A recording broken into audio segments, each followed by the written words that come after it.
All right, so let's just start with, can you guys share the story of how Blue Ridge Heating and Air started? What inspired you guys to kick this off? So Chris and I were both senior engineering managers at GE over on Garlington Road in the Power Services Division. And around the 2017 timeframe, GE was just in really bad shape. From the parent company, our division, bad acquisition decisions, just a calamity of errors, if you will. We both had pretty sizable teams and were being asked to lay people off almost like weekly. And we've acquired this other location, and now you get to go lay them off, And so we were talking and thought, let's do something where we have more control of our own destiny and our productivity, if you will, right? Because the division, our organizations were very profitable for the company, and it was just the cuts that were being made weren't really surgical. It was kind of like what was easiest for someone that didn't really understand. So we want to be in a position where, we're rewarded directly for our efforts. HVAC is a pretty robust market in the Southeast. People will fix their air conditioner before they buy milk in the summertime, right? Yeah. We're not going to go without the AC. So we wanted something that was pretty steady from a demand standpoint. Mm-hmm. And with our engineering backgrounds, we felt like HVAC had a technical component. The service side, although consumer services is different than industrial business to business, but we figured we could crack that nut. And our expertise at GE was in the reliability engineering space, which everyone's particularly concerned about that with their heating and air system. So we felt like we had some things going for us with our backgrounds, and we could probably pick up heating and air without too much trouble. And so we looked at a few things, but we kind of landed on, hey, let's buy one from someone that's retiring maybe, and try to convince them to stay on for a few months, teach us how at least they run the business, and then let them ride off into the sunset, and we take it over and do our own thing. And so in Greenville, it seemed like all the deals happen before any kind of broker ever really sees them.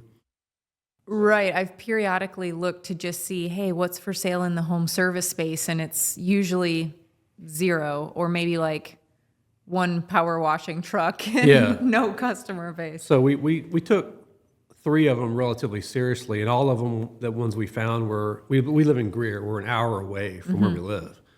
And they're all like different directions. And so we landed on the one in the Brevard. And it's not to interrupt you, but how'd you find the one in Brevard? Not through a broker? It was through a broker, It was through a broker, okay. We had someone helping us kind of evaluate companies and making sure their books were relatively clean. Yeah. And so anyway, we landed on the one in Brevard and met the owner and kind of got the story up there and bought it. And then COVID hit, and we went through a rocky season there, and here we are. Yeah. I mean, the good news is, COVID or not, if you're too hot in your house, you still need someone to come in. It was and an fix essential it. business. Yeah. Yep. Yeah. Now, you guys were working together. What brought you together to go, we trust and value each other enough to be partners in this business and not just be coworkers at GE? Because that's a whole nother level, right?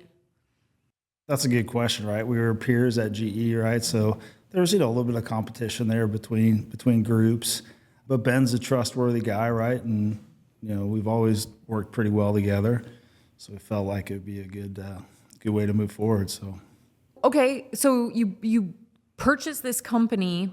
I'm imagining it had staff, probably had some admin, maybe. What were some of the challenges coming in as new ownership, or was there a nice smooth transition there? No, I mean, it had some staff. I guess through what we learned through acquisitions is a lot of times some of that staff leaves, right? So then you get the opportunity to bring new staff on. We had some key team members up there that have stayed with us through the whole thing, right? And they helped us kind of learn the business, learn the trade, and really move it forward, right? So we've really worked on, customer reputation, right? Building building that, trying to do good quality work, trying to find good quality employees, right? Just kind of focusing on that basic kind of, blocking and tackling type of stuff, to move the business forward. One of the challenges I hear a lot from home service professionals is the staffing piece, finding talent to fill those spots, especially in the technician space. Has that been a challenge for you guys as well, and what's your solve for that? We learned pretty quickly that the industry has a shortage of technicians. The trades have a shortage, and the states in general are working on their trade schools and offering incentives to get young people to go into the trades. And I think that is turning a little bit, but we found it pretty hard. I mean, we've partnered with Blue Ridge College in Flat Rock because they have a apprentice program, and it's been a good overall experience. But even through them, where presumably the candidate or the person has an interest in this because they're taking it, it is free, so they don't have any skin in the game. There's still been higher than expected fallout from that. My opinion is they end up treating it like extended high school. Gotcha. But we've done that. We've met with Golden Strip Career Center, which is a high school. We've had a couple of apprentices through that.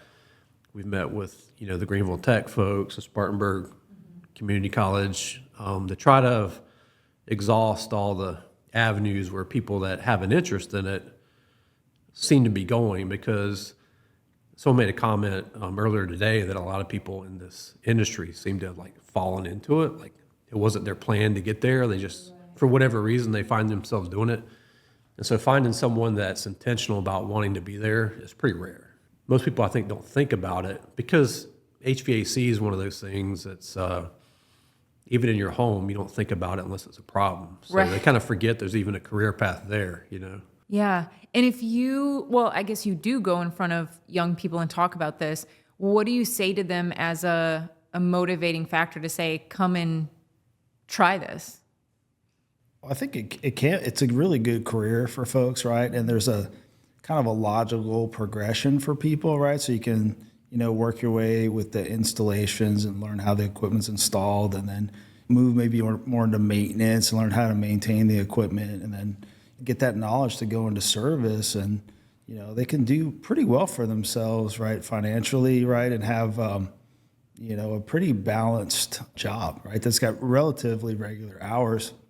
There may be a call here or there, but it could be a pretty regular schedule with pretty good earnings and pretty rewarding, I think, for folks, because you get to go in and help them fix their heating and air system, get that thing back up and running, and, keep people comfortable, or maybe fix some indoor air quality issues, those kind of things. So it can be pretty rewarding for folks, right? So, and then there's just the whole knowledge around tools and voltmeters and just those skills that can be transferred to your home, right? And be able to work on your own things, and even in the cars and those kind of things. So there's a lot of practical knowledge that can be picked up from that trade, from heating and air trade, right? So Sure. I just recently was listening to something, and they were saying that 4-year college enrollments seem to be trending a little bit down. And I was kind of like, that's kind of good news, because we need more people who can get into houses and fix things, right? Because the trades are so understaffed right now. So I agree. I know you guys were saying that the tide might be turning a little bit there, but it can be a very steady and lucrative career if you stick with it. yeah, somebody that's trained in it and very knowledgeable in it can do very well for them and their family, right? And so there's good opportunities there for folks. I mean, at the same time, you do want to be real. It is still work. It's not necessarily easy work either, especially on the installation side. And you're in crawl spaces in non-ergonomic conditions, right? Yeah, You're in hot 100-degree attics. weathers. Yeah. Yeah. So you want to be real with people about that, so they don't invest too much time and energy in something that once they get out there, they realize, hey, this isn't for me. There's people that can't deal with heights, right? And you may be on ladders quite a bit. So, or confined spaces. I mean, a crawl space is technically a confined space. So figuring that out sooner rather than later is a good thing. I will say, though, that everything's work, right? I think partly why some of these trades have not been so enticing is because it is hard work, right? I mean, it's heavy, dirty, hard work, but everything is work. I mean, you guys are owners, and I'm sure there's days that you're like, ooh, this doesn't feel good. This is hard work. This is a hard decision, whether it be having to let someone go or who to bring on or, legal challenges or there's lots of stuff. So I think we idealize sometimes office work or white collar work over blue collar work, but everything has its unique challenges. Yeah, no, I definitely agree with you, right? So, I mean, over the course of my career, right, I've seen everything from paper making to engineering jobs to HVAC, right? And there's always pluses and minuses to all those jobs, right? So, In an industry like ours where like system installations or change outs can be pretty big ticket items. And so the installers or technicians see those numbers sometimes and they're like, man, the owner's killing it, right? And then, when you get to be an owner, then you learn things like personal guarantee, all this stuff. You're like, how many different insurance policies do I need? It's just, there's so many people that I'm paying on a monthly basis. It's like ridiculous, right? I mean, just the amount of time spent paying people, right? Yeah. And so that's the kind of stuff you're blind to when you're the person doing the work. And I think that's where a lot of the trades technicians, when they get out on their own, they kind of get stuck at a relatively small size and small revenue amount, because unless you let go of quite a bit of stuff, you can't get past a certain point because you can't do everything. There's just not time. Yeah, you mentioned that personal guarantee, and whenever I hear people talk about that, I think about when I worked in the fitness industry. Every once in a while, we had 6 locations, and we would have members that would say, "Oh, do you see your owner is in a Maserati? Doesn't that make you mad when this piece of equipment's broken?" And I was like, well, since he's got a personal guarantee on 6 leases of 20,000 square foot buildings, and if this fails, he fails, no, he deserves that. Like, he's carrying a lot more stress than I am, right? But they just see, and that's coming from a consumer, right? But employees think the same way. And I was always like, man, I wouldn't want to carry the stress of if this doesn't work out on my shoulders every day. So if his luxury is driving a Maserati to the gym, congratulations, like, you earned it, right?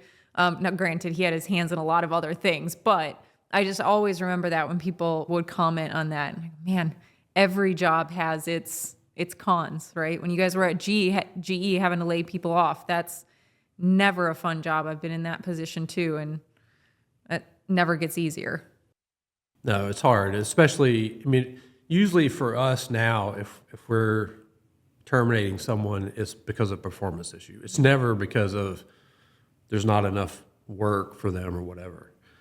And there, the painful thing was you've got tons of work for our organization, and you've got it's not like you're cutting off someone that's not doing any work. You're cutting off very talented people, PhD engineers and stuff. And, it's just painful all the way around. It's painful from their side. It's painful from my side because I need that person to keep us on track. It feels like a lose-lose. Yeah. And it's just, we had enough losing. Yeah. Well, okay, so let's get into maybe a little bit more of the technical side of what you guys do here at Blue Ridge Heating and Air. So let's talk a little bit about, this is I think a hot button issue too, and I hear it talked about a lot, like indoor air quality, right? And health and how that's connected. So I know you guys, that's a big focus for you too. So I don't know where you want to start with that, but I know you have a product connected to that as well. So can you talk a little bit about that? Sure, we can talk about that. I mean, indoor air quality is, I guess, a big topic, right? And there's lots of different avenues you can head to. But I guess one that really touched with us was mold, right? And the presence of mold. And it's really a bad problem here in the Southeast, right?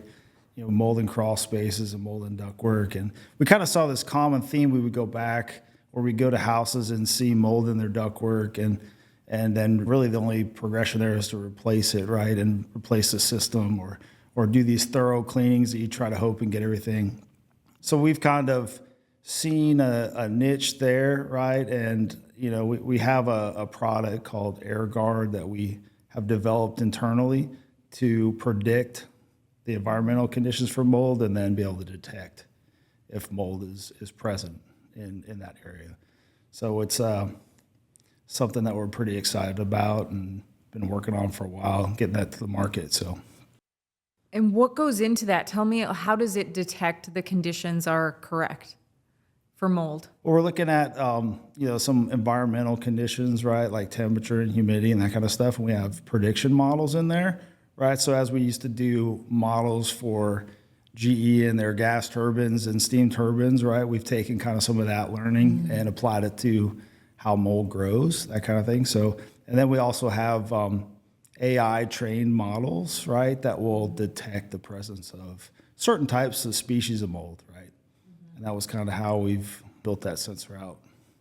And are you guys also tackling the mold side of things if it's detected? Or what's the next step if it goes, hey, the conditions are right for mold, or hey, there's already mold here? What's the next step for a homeowner? Yeah, on the prediction side, like if we think they have a problem, then from predicting, we can help them address that with some humidity control or ventilation, those kind of things. If it's actually detected, we don't do remediation, so we'd refer them to a company to help them remediate that problem. If it's beyond their system, right? If it's limited to the duct system or the HVAC unit, we could help either replace that or clean it if possible. But if it's gotten beyond that into the house or the crawl space, there's other people that's what their business is, right? That remediation space. What are some of the health impacts or side effects that you're seeing from mold in people's units? I mean, you just run into a lot of respiratory issues people have, sicknesses, headaches. Sometimes some mold species can even cause like permanent damage in folks, right? So that's why it's super critical to, if you think you have a problem, you can get a test or, a sensor or something like that to try to address it, or an inspection to look at it, because it could be hazardous to your health. How often are you guys seeing mold in units or in ductwork? We'd probably see it maybe 1 out of 20 houses or so. Because if you think about the way houses are constructed here in Greenville County, it's open to the crawl spaces, open to the outside air. All that humidity and moisture gets in there, and then it's just a good place for things to grow, right? Yeah. And then it starts growing, and then a lot of the ductwork is leaky, so it can potentially pull it into the system.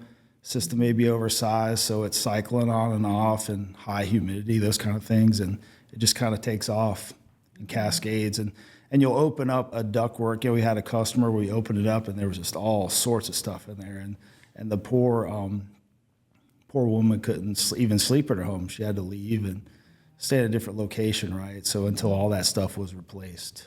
But your question about the frequency, with this AirGuard product, we kind of started that. We did the platform at Greer boot camp, and kind of at that report out, we basically offered to the audience that was there, anyone that wanted to be in our pilot study could be. So we have a handful of those people, and then a few people that we've included it with the system installation or whatever. And roughly, maybe almost half of the homes that we've put it in, there's been some action they've taken, either humidity levels in the crawl space. Like in one case, I'm thinking of the homeowner had a high sensitivity to mold, and they knew when they heard about this, they were excited. But yeah, we want to be in your pilot group. Well, they already had an encapsulated crawl space and a dehumidifier down there, and we put one of our sensors down there, and it's showing high humidity. And they're like, we don't understand. Well, it turns out the dehumidifier was not working, right? So they hired us to fix it, right? And now it's good. And there's been other cases where there's been humidity issues, or cases, we've had a couple where mold's been detected, and we've been able to use those as validation cases that, hey, our trained model, now that it's been tested and sent to a lab, verified that we've got the right mold detected and classified. And is there anything else like this on the market? Are there variations of this? What makes your design or your product unique in the HVAC market? I mean, we haven't found anything. Found similar things, like slightly similar, but none that will do detection. Are you guys still in kind of your pilot testing phase, or how far along are you? We're towards the tail end of the testing phase, and now we're kind of in the scaling phase, if that makes sense. So this is a product you could sell to HVAC companies across the country or even around the world. That's right. Yeah, so part of, there's the commercial path for this could be multiple ways, but the easiest way for Blue Ridge Heating and Air is to sell the product. And when that product reveals problems in the home, we sell some of the solutions or mitigations to those problems, but there's other companies, like we talked about earlier, there's other companies that will deal with like a real mold problem. The original business case, if you will, the problem I talked about while we went into Blue Ridge Heating and Air, or went into heating and air. The bad thing about going into heating and air is it's very seasonal. Yeah. And all of the companies in the country pretty much struggle from September to May, right? And they can make some money in the summer and then try to hang on the rest of the year. Yeah. And when we got into this industry, you would have manufacturers, particularly of indoor air quality products, come to us and say, hey, this is what you need to be selling during your shoulder seasons. I mean, it is true, pollens are higher than, in the fall and spring. Allergies are more of a problem then. Mold is more of a problem then. Because like in South Carolina, humidity's up. Temperatures are relatively comfortable, which means your equipment's not running. So now you've got high humidity in the house, but your air conditioner's not pulling it out. And there's solutions to that problem, right? But unless you know it's a problem or it's causing you a problem, you're not going to do anything about it. So the attraction of this idea for us, beyond just helping people's health, is it could be a revenue shot in the arm for HVAC companies in the shoulder seasons. Yeah. Right? And so if we can prove that out for Blue Ridge, then we may take this through some distribution channels and our partners in other parts of the state or country and see if it has any legs that way. Yeah. And talk about some of those other air quality solutions, right? Because this is a preventative or able to identify, but then once we identify that, you kind of mentioned dehumidifiers. I know I've heard HVAC guys talk about UV lights. What are some of the solution pieces? No, that's a good question. I mean, I think the things we like to do is make sure that the air is properly filtered. So there are like advanced kind of filtration type systems, media air filters, those kind of things. And then after that, we like to help the customer take care of the humidity, right? So now I got my temperature under control and I can get my humidity under control with a dehumidifier in some cases, right? And then from there, you can look at, what are the carbon dioxide levels in the house, right? So then we can look at fresh air ventilation or ERVs, HRVs, those kind of things to bring fresh air into the home. So those would be kind of the things, the particles, you've got the humidity, you've got the fresh air, and then of course, like you can go after the bacteria and viruses with the UV lights or they call it PCO technology, right? Which puts like a low level hydrogen peroxide into the system and helps to kind of kill some of those things, right? So those would be kind of some of the things that we would, recommend for different solutions for customers. I know something else that recently changed in your industry is the coolant, correct? Is this official? Is it? Yeah, it's official. It started, the beginning of this year, right? And all that, the R410A equipment is being phased out and new refrigerants coming online, so. How does that impact your business? Is it not that big of a change? Is it something that you had to put your techs through more training? Kind of what was that process? Yeah, there's some training we've put our technicians to, A2L training to learn to handle the refrigerant. There's some new tools that we need. The equipment's going to change a little bit, so it's going to have sensors to detect it because there is it has some flammability to it, right? So there's a little bit of a scare factor there, I guess. Don't know if it's a huge problem because of the flame propagation rate on that stuff is really low. So it does have propane and that kind of thing in it, but it's relatively safe, right? But they have put some protections in place to help mitigate that. If there were a leak in your system, things shut down and the fans turn on to try to dissipate that refrigerant throughout the... These refrigerants, the ones that are now being put into systems, new systems, this year. They've been in use in Asia and other parts of the world for years, right? And a lot of the manufacturers that we use, like Mitsubishi, obviously have a big presence in that part of the world. So they were well prepared for the change. So I think it's just for North America, just getting accustomed to a new thing. And, you know, for us, from a service standpoint, what we didn't talk about, there's actually they're phasing out the 410A, and there's two options of which refrigerant the manufacturer may decide to go with in the future. So what that means is for the next 10 to 15 years, service trucks will need to have 3 refrigerants on them instead of 1 or 2. So from a cost of doing business standpoint, right, that will impact everybody. Right. What was the reasoning behind the change? What was the, I guess, motivating factor to change these coolants? The big motivating factor is the global warming potential is quite a bit lower on the new refrigerants. Yeah, so the first change from R22 to 410A was the ozone depletion, right? And then now it's the global warming potential. So they've tried to really drop the new refrigerants so they won't impact the environment as much. And that's kind of the intention behind it. So still all those same practices of recovery and recycling that stuff, or send it off to a recycling place to take it and recover it for reuse, right? Those are still in play with the new refrigerants. Now I kind of want to shift a little bit before we wrap up here to talk about more so the business ownership part and a little less of the technical part. One thing I really want to compliment you guys on, first and foremost, is your branding. I think every time I see Blue Ridge Heating and Air pop up, like, the branding's on point. You guys are branded out today. Your uniforms are branded.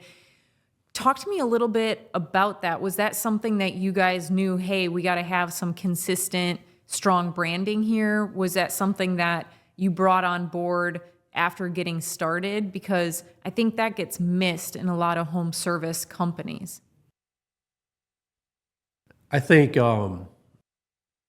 one of the hard things about home service companies is because there's a lot of, and I'll use this generic term, chucking the truck or standing in the van. Yeah. So there's a lot of guys that know how to do it, and for whatever reason, they're not working at a company. There's a whole lot of reasons that could be, right? And that could be a whole lot of reasons why someone's not going to hire them, right? And so if you don't have the branding on your vehicle or on your uniform, it makes you look like those company or those guys that aren't even companies, right? And those guys are always going to undercut us on price, right? We're not trying to compete with them. And so to try to build that value story of, hey, we're a real company that's going to stand behind everything we do. Our guys aren't perfect. They're going to make mistakes. Feet go through ceilings every now and then, right? Right. You Yeah. want someone to answer the phone when you're mad and you call, hey, your dude just stepped through my ceiling, right? You've all heard the stories about when stuff happens, you can't, the phone number is disconnected, right? Okay. So that's not going to happen with us. And we want customers to feel like they're working with a real company that's insured, that cares about the appearance and professionalism of what we do. It's not like you hired your cousin to do it. You hired someone, you're paying someone not what you would pay your cousin to do it, And so we want the whole experience to reflect that, and the uniform and the branding is part of that. What you guys do is maybe not thought of as a important part of the community, but it is, right? As homeowners, we have a need to get different things repaired. And if we didn't have people like Blue Ridge Heating and Air to come in and repair those things, a lot of us would kind of be like in trouble, right? So what you guys do is it's so plugged into the community as a whole, right? It helps us function, get to work on time, feel good when we come home, all those things that we, I think, take for granted. How do you guys see Blue Ridge Heating and Air as part of the community, whether it's here in Greenville or in Brevard or wherever else you grow to? We live in the community, our employees live in the community, they're active, we're dispersed throughout the school systems, all that. In Greenville, Greenville's kind of unique with this whole swim season that happens in the summer among all the neighborhoods, right? So we support the neighborhoods we live in financially, and we also support a number of other neighborhoods in the area, in our service area, to try to get our name out, but also generally support these activities. So there's a number of other youth sports things. We support a number of PTAs at schools across Greenville, sports teams. And then in the Brevard area, we're trying to be more intentional about doing the same thing. Last year we supported a number of sports teams, golf tournament. We supported the golf tournament in Greer with Greer Community Ministries support. So I did leadership Greer last year with the Greer Chamber. Yeah. And we had a project at the Dunbar Child Development Center in Greer. Our group did, but Blue Ridge partnered with one of our distributors, made a sizable contribution to that playground project. So that's one of the things I like about this career change I've done, because at GE, my network was global. Like, I knew more people in Mexico and Poland and India than I knew in Greenville County, right? And now with this type of business, you really need to engage the community to help it to grow your business, but at the same time, you find a lot more opportunities to plug into things and help and serve and that kind of stuff. And so it's very rewarding from that standpoint. Yeah, I mean, we've worked a lot with Rebuild Upstate, right, to help in that area. I mean, I think the one thing we try to be really intentional with is make sure kind of our mission and then our marketing plan supports that. And then we are constantly going back. Are we giving to the right organizations to get the brand out there? Are we, cleaning our branding and those kind of things to try to make sure kind of everything is congruent throughout the organization, right? If that makes sense. Just make, all the way to our trucks, to the way the guys act, those kind of things, and go back to our core values to try to loop that in and constantly, I mean, you feel like a broken record sometimes, but constantly kind of talk about that stuff. And, like today we talked about our marketing in Brevard, right? And making sure we've got the right support of our employees' kids that are in the community, right? To make sure that the schools they go to are sponsored, those kind of things. So that's the thing we try to do. I love that. I was listening to someone else talk about this, and they were like, if you have all these employees, why don't their kids have your swag, right? Like, give their whole family sweatshirts, give their whole family hats, like, that's not only is it a reward to your employees, but it also, now people are seeing your name more out there in the community. So I love that. Before we wrap up today, I just want to ask you guys, what advice would you give to somebody thinking of either getting into HVAC and starting their own company, or just getting into the home service trades in general? Maybe what are top one or two things they need to be aware of before they take that leap? Talk to other owners. What company is it that you want to be like, or somewhere between where you are now and where you want to be? And just talk to that owner, and what are the things that you weren't ready for? What are the things no one's ready for? We have a company that we've hired as a consultant after being in this about 9 months, and we realized there's just so much that other owners have already figured out. There's no reason for us to figure it out the hard way at a high cost, where we can pay a relatively low cost and learn from experience, right? Yeah. And that is big. The other big thing, and it's a little bit of the same answer, is in our industry, the supply chain wants you to succeed, because it's a bizarre business model from where we came from, right? The gas turbines that GE makes, there's field engineers and field technicians that are employed by the company that are installing that stuff, right? In this industry, every installer in the residential space is an independent dealer, right? And the factories do everything they can to kind of entice you to train your team, right? And we try to keep up pretty well with the training. But the reality is there's a lot of companies that don't, right? And so when things change, they didn't know they changed, or, well, I've always done it this way, so it's always going to work that way. Well, it doesn't. Things change, and you create problems for customers, and you do that a lot over and over. You can have like a fleet of problems that you've installed, and now you've got to deal with it. So learning from others is probably the biggest thing for me.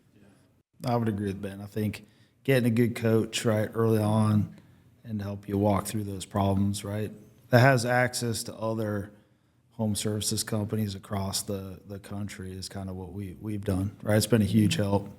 That's helped us with the technical side, the employee side, the financial side, how you interact with the customer side, like pretty much all facets. And every one of those is equally important, just about, because any one of those can sink you. And we've tried to put together a team of folks, like not only a HVAC consultant, but an HR consultant, a financial consultant, to kind of feed us different information and take an outside look at how we're doing stuff, right? So we don't overlook something, those kind of things. An insurance consultant to make sure we're mitigating our risk, those kind of things, right? So that's what we've tried to do. Well, guys, thank you so much for joining me today in conversation. And this is a unique episode because we haven't really had anybody from the home service industry space.